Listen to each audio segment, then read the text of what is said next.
On passe d'un hôtel 3 étoiles à des toilettes d'une mosquée. Ce matin, on se réveille à l'hôtel et on profite à fond car c'est pas tous les jours comme ça. Puis vers midi quand même, on reprend le stop mais ça marche pas trop. On attend 1 heure, puis on change d'endroit et là, un bus s'arrête. On vérifie quand même que c'est bien du stop. Ils nous disent oui, donc premier bus stop validé. On mange un petit truc puis on continue vers le sud. On est sous la pluie sur l'autoroute et là, une famille s'arrête. On rencontre Fatma et sa petite famille. On prend le ferry avec eux, on discute et ils nous racontent l'histoire de la région. Le seul petit problème, c'est que eux ils vont au nord et nous au sud. Alors on pense qu'ils vont nous déposer juste après le ferry, mais non, ils nous invitent à manger. On passe un super moment de partage avec eux, vraiment ils sont adorables. Puis on leur dit qu'ils peuvent nous laisser ici, mais Fatma refuse. Elle ne veut pas nous laisser seuls en ville, un vrai syndrome de la maman. Du coup, ils vont dans leur direction opposée pour nous aider. Ils nous déposent près d'un parc et on leur dit au revoir. On leur promet aussi qu'on reviendra en Turquie pour venir les voir. Alors là, nouvelle mission, trouver où dormir ce soir. On demande autour de nous, mais personne ne peut vraiment nous aider. Jusqu'à ce que deux gars nous disent d'aller essayer de dormir à la mosquée. Ils nous donnent même 10 € au passage, comme ça. On va donc voir à la mosquée, mais on nous dit que c'est impossible de dormir dedans. Et là, on rencontre Mustapha.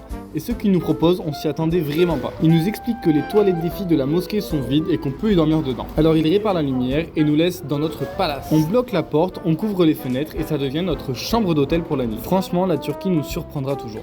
Est-ce que vous auriez dormi là, vous ?